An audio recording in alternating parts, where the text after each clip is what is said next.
Todos estos departamentos están quejosos de los altos impuestos, del predial.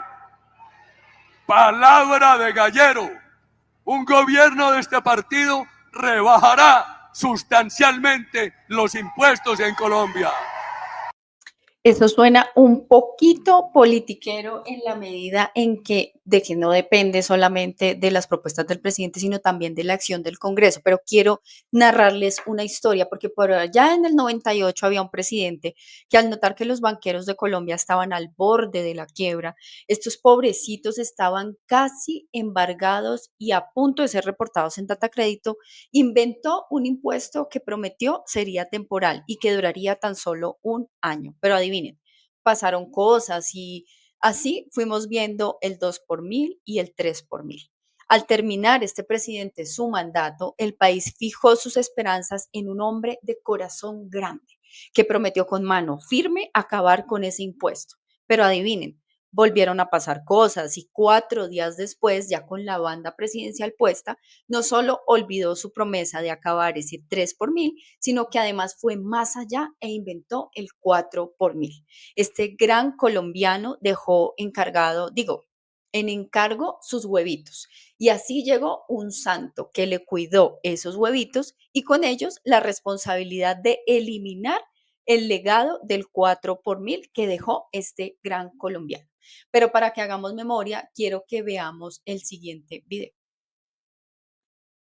El temporal que se creó en 1998 para salvar la banca hoy está enquistado en el régimen tributario colombiano a tal nivel que es imposible de suprimir, aunque ese haya sido la promesa de 3 presidentes. Enrique Tapias. Silvia, en los 16 años que lleva vigente el impuesto ha sido clasificado como injusto y antitécnico, pero esta semana se volvió a prorrogar su existencia. Esta contribución, que estará vigente desde el día de hoy y solo hasta el 31 de diciembre de 1999, grava todo retiro de cuenta corriente o de ahorros. Se refería hace 16 años al 2 por mil creado en la emergencia económica para enfrentar la crisis financiera doméstica de esa época. En 2000, el impuesto pasó a 2 por mil y unos meses después a 3 por mil. En el primer año de gobierno del presidente Uribe, aumentó a 4 por mil y finalizando su periodo presidencial como candidato a la reelección, aseguró que eliminaría dicho gravamen. Eliminemos el 4 por mil para los pagos que se hagan con tarjeta débito. Qué bueno le veo, trae un alivio con equidad social y ayuda a bancarizar la economía. Sin embargo, 4 días después de iniciar su segundo periodo presidencial, Uribe olvidó su promesa. Dijo que el impuesto se mantendría y anunció en qué se invertirían esos recursos. El gobierno se comprometa a que un punto del 4 por mil lo llevemos a subsidiar la universalización del acceso al crédito para los sectores más populares.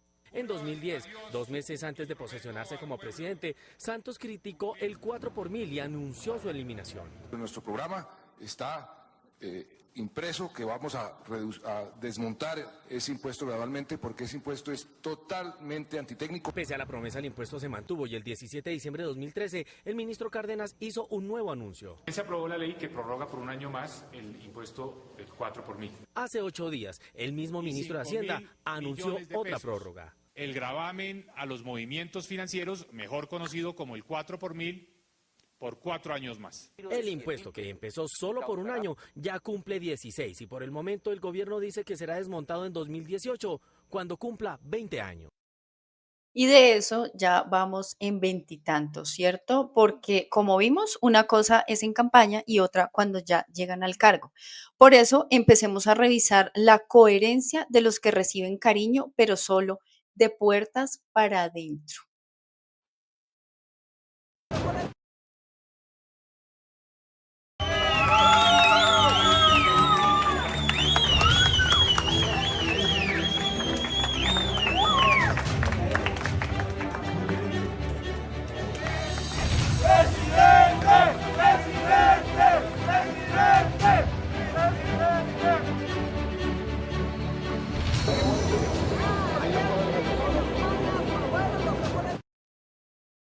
Porque es que solo se acuerdan de las personas justamente cuando están en campaña. Mírenlos aquí. Presidente Uribe, usted probablemente es el presidente que más ha apoyado a las madres comunitarias.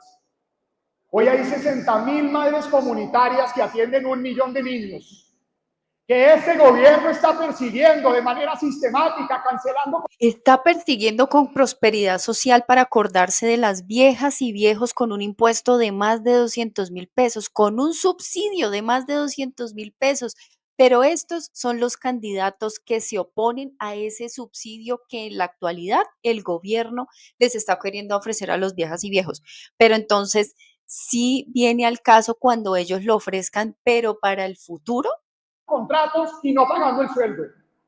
Quiero decirles que en mi gobierno vamos a reconocer su labor, que vamos a darles contratos por 2 años para que haya estabilidad, que vamos a reconocer el bono del adulto mayor para reconocer su trabajo a las madres comunitarias y fortaleceremos la canasta de alimentos para todos esos jardines. Gracias a todas las madres comunitarias de Colombia. Lástima que solo se acuerden de ellas cuando están en campaña, pero algo sí es cierto de lo que dijo Miguel Uribe y es justamente esto. El expresidente Álvaro Uribe Vélez le cumplió a las madres, pero ¿de qué manera? Habría sido preferible un hijo vivo y no los contratos que hoy les prometen a unas madres comunitarias que no se sabe dónde están porque ahí no las vemos. Sin embargo, Miguel Uribe nos recuerda que hay 6.402 razones por las cuales el expresidente les cumplió a las madres comunitarias. Pero en cuanto a progreso se trata, tenemos que hablar de una docente antes que congresista y aquí se van a asombrar de quién les hablo. La visión de este gobierno de estatizar la educación. 2, yo que fui docente se los digo, no necesitamos profesores para adoctrinar, necesitamos profesores que generen pasión por el conocimiento. Y el tercer elemento fundamental es que la tecnología se convierte en el pilar de la transformación. ¿Dijo tecnología? Escuchamos bien cuando dijo tecnología, pero es que tenemos que recordar esta foto con el expresidente Iván Duque, porque una imagen vale más que 70.000 razones que nos dieron para hoy estar hablando de nuevo de que ahora sí habrá inversión en tecnología. ¿Estaremos acaso ante el reciclaje de propuestas viejas o de haber creado más bien la necesidad con Karen Abodine? Digo, no puede ser. Para finalizar, no podemos dejar atrás a la generala de Abelardo de la Espriella, quien se ha caracterizado por su respeto hacia las personas que representa en el Senado y ha dirigido unas sentidas palabras a aquellas personas que han tenido que aplazar semestre por pagar un arriendo, por cuidar de sus hijos o porque sencillamente no tenían para llegar a la universidad. Sí, porque es que no podemos obviar los contextos. Entonces, terminan esas personas graduándose años de los años después. A esas personas las llamó sin clemencia vagos, pero quiero que la escuchemos. Subsidiados por el sistema. Fuera los vagos de la universidad.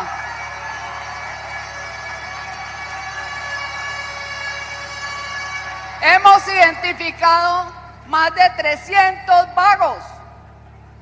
Uno solo tiene, mi querido José Luis, 64 semestres. ¿Sabe cuánto nos ha costado el vago? 250 millones de pesos. ¿Eso no es corrupción? ¿No dejan al joven que quiere estudiar sin estudio? Más autoridad, menos vagos, menos protestas ficticias, porque quieren pan y tajada y se creen con derecho a destruir bienes públicos y privados. Esa es la estigmatización que no sirve. Desde hoy un candidato, imaginemos si ella llegara a ser presidente. Imagínense la estigmatización de los jóvenes que sencillamente salen a manifestarse como en la Constitución se protege. Para finalizar, quería contarles esto. Este fue el foro que el Centro Democrático organizó en Armenia en este fin de semana. Sin embargo, la idea o la reflexión es hacer un llamado. Aquí dice, foros por Colombia, precandidatos. Los precandidatos no, digamos que esa expresión no debería emplearse porque los precandidatos, los únicos precandidatos que están en ese foro son los del Partido Centro Democrático. Repito, hicieron un foro en donde fue organizado por ellos a puerta cerrada y pensaría uno que las personas que están ahí pues se dispusieron para estar. Entonces creo que cuando hablamos de coherencia y cuando hablamos de democracia, estas personas hablan muy bien de democracia desde los simpatizantes de ellos mismos, ¿no? Entonces, como podemos ver acá, foros por Colombia, precandidatos, educación. Los únicos que intervinieron, repito, fueron los del Centro Democrático. Estaban Álvaro Uribe Vélez, Miguel Uribe Turbay, Paloma Valencia, María Fernanda Cabal. Ellos fueron los que estuvieron en ese foro. Por lo tanto, no era un foro de precandidatos, era un foro de precandidatos del Partido Centro Democrático, y hay que decirlo con todas las palabras. Digamos que aquí ya podríamos quedarnos porque el Centro Democrático ha estado muy activo, repito, a puerta cerrada durante este fin de semana. No sabíamos, lo que no sabíamos era que Armenia cabía toda completa en un coliseo. Pero lo que sí sabemos es que este es un abrebocas del control político que vamos a hacer a lo largo de este camino electoral, que ya empezó y con más afán que en años anteriores. Porque recuerden, lo importante al comienzo y al final son los hechos, no las palabras. Tal vez los que ven el país desde un auditorio a puerta cerrada, hablándole a gente que se dispuso para el evento, eso digamos que no se le podría llamar democracia. La democracia al final somos todos, y esa es la reflexión que quiero que quede desde este canal. Hay que llamar las cosas por su nombre. El foro que presenciamos algunos apartes no era un foro de precandidatos, era un foro del Partido Centro Democrático. Mi nombre es Diana Guayara, periodista. Muchas gracias por haber estado en este video y nos vemos en el próximo.